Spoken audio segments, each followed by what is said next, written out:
Heyo everyone! Let's jump into a new topic, which is that of normal distributions. This will be a brief intro and we will talk more details in additional videos. But a normal distribution is basically just a bell-shaped symmetric distribution. So you know what it looks like. And it is a continuous distribution. If I was to draw this correctly, I would remember to put a vertical axis here with the label of density, but as I mentioned before, sometimes we just don't do that.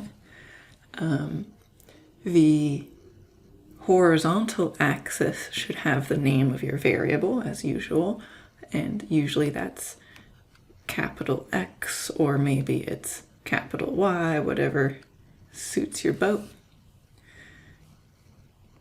Also, we mentioned in a previous video that we are using this probability density function as a way to find probability.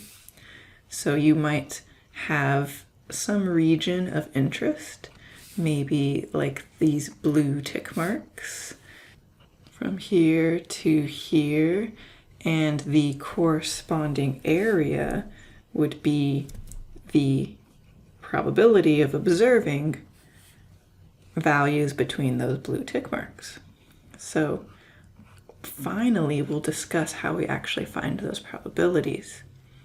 But because we're using area as a proxy for probability, the total area must equal a 1.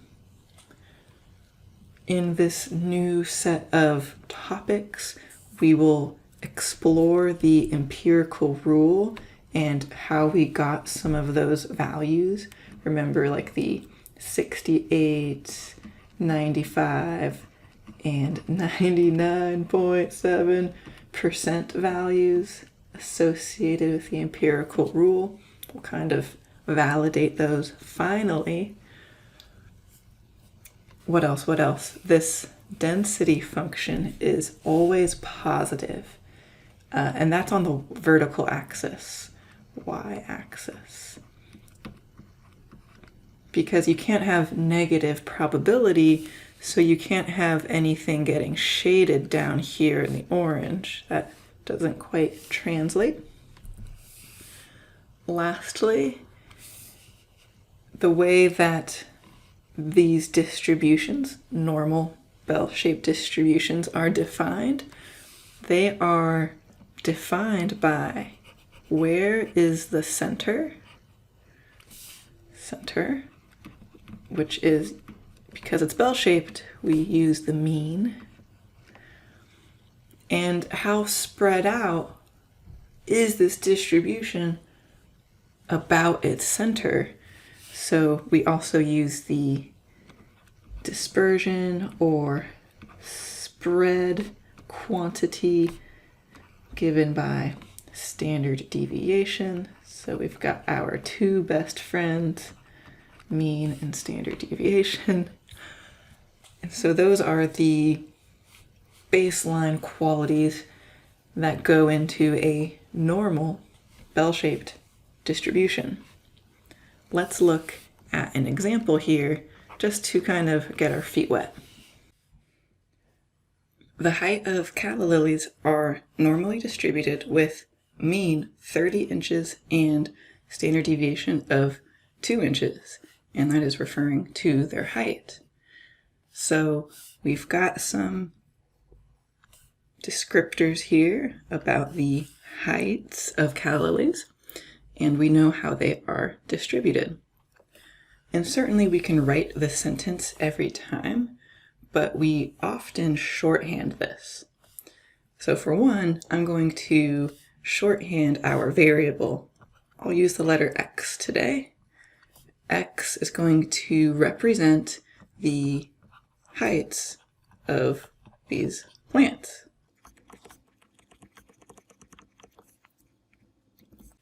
And instead of writing this sentence every time, we often would abbreviate this as x squiggle, the letter n, capital, and in parentheses, the value of the mean, comma, the value of the standard deviation. So this is saying that our random variable x is normally distributed, that's what that n represents, with mean 30 inches and standard deviation 2 inches. So it's a really brief way to get a lot of info about a variable across. Let's draw a probability density function for this variable.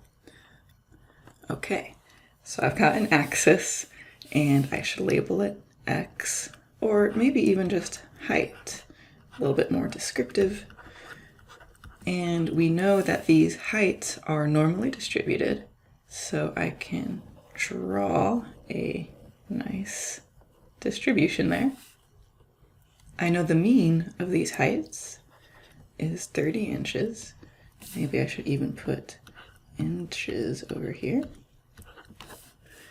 And just to be a little bit more descriptive with this graph, I'm going to put a couple tick marks that represent a standard deviation away from the mean. And I think that will do it for the side to the right, and we'll go to the left.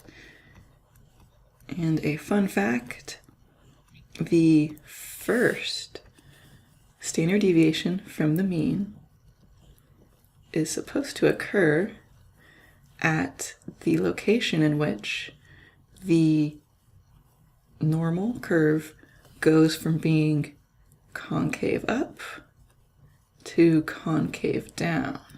So this would be like you got your cereal bowl and everything's groovy, and here would be like an upside down cereal bowl, not so groovy.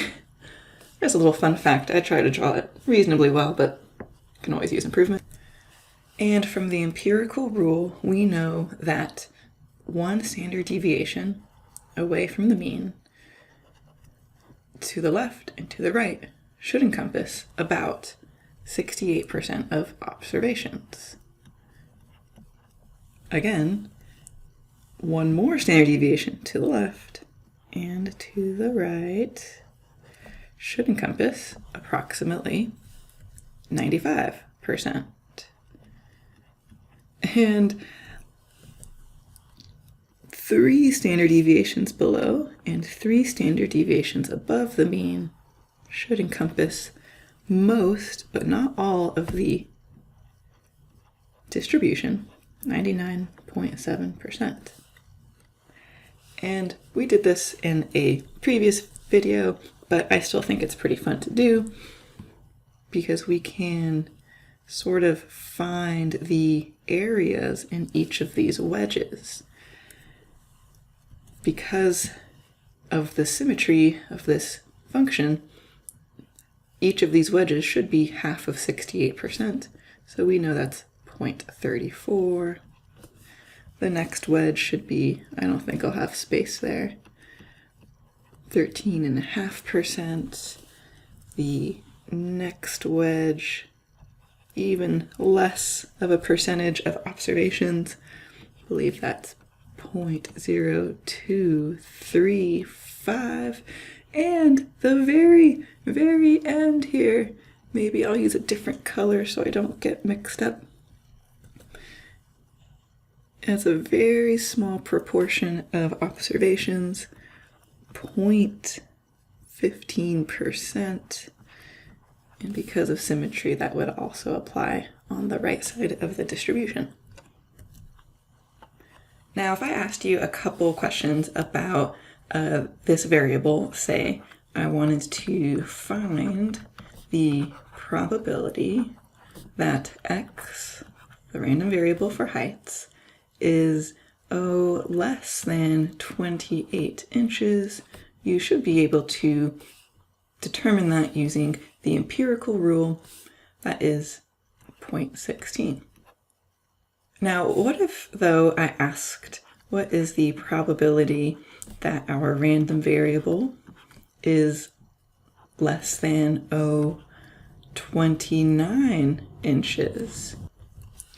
Well, 29 inches, okay, that's not an exact number of standard deviations away from the mean. And so figuring that out without some new tools is going to be kind of challenging.